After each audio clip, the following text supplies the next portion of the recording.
हजरत हुसैन ने तो उस वक्त भी नमाज नहीं छोड़ी थी जिस वक्त मैदान करबला में तीर बरस रहे थे, नेज़ों की बारिश थी, तलवारों की झंकार थी, घोड़े दौड़ रहे थे, हिनहिना रहे थे।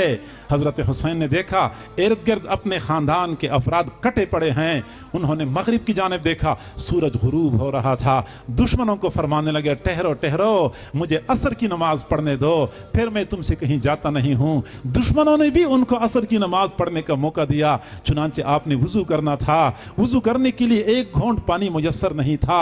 दाएं बाएं देखा, मुझे कोई साफ जमीन मिल जाए जहां खून न बिखरा हुआ हो, जहां पे मैं 2 मरतबा हाथ मार के अपने चेहरे और हाथों पे मसा करके तयम्मुम करके अपनी नमाज पढ़ लूं। दूर कहीं जाके उनको साफ जमीन मिल गई। चुनांचे उन्होंने इन हालात में भी नमाज नहीं छोड़ी थी। और हम बहाने बहाने से नमाजों के तारिक बन जाते हैं। हम कैसे कह सकते हैं कि हम हुसैनी हैं?